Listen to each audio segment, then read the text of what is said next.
Praise God po, tapos na po yung ating Bible reading sa last chapter po ng First Peter chapter yung chapter 5 po yung last chapter, and then first chapter po sa Second Peter. So I just want to share my takeaway po dito sa Second Peter chapter 1 verse 3 po hanggang verse 9. So, babasahin ko po ng mabilis. And sabi niya, tinanggap natin sa pamamagitan ng kapangyarihan ng Diyos ang lahat ng bagay na magtuturo sa atin upang tayo mamuhay na makadiyos.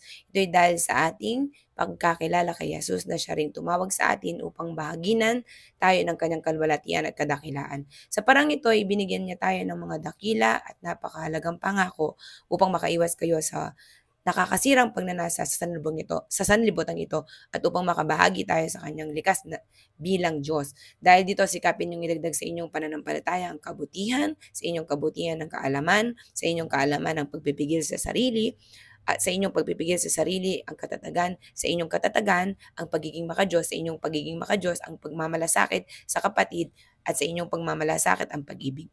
Kung ang mga katanging ito ay taglay ninyo at pinagyayaman ang inyong pagkakilala sa Panginoong Hesukristo, ay hindi mawawalan ng kabuluhan at kapakinabangan.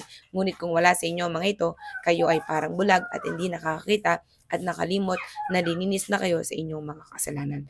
So, ito po'y mga tagubilin, no, at talagang kailangan po natin makita bilang mga pinili at bilang mga binigyan o pinagkalooban ng kaunawaan ng Diyos.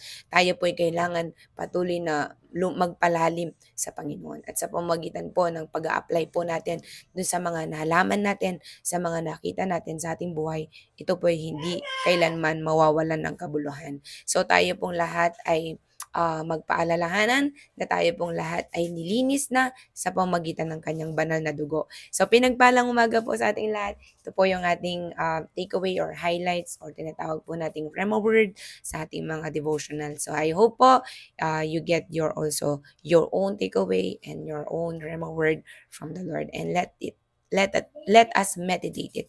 Okay? So day and night, so that whatever we do, no, it will prosper. God bless you po.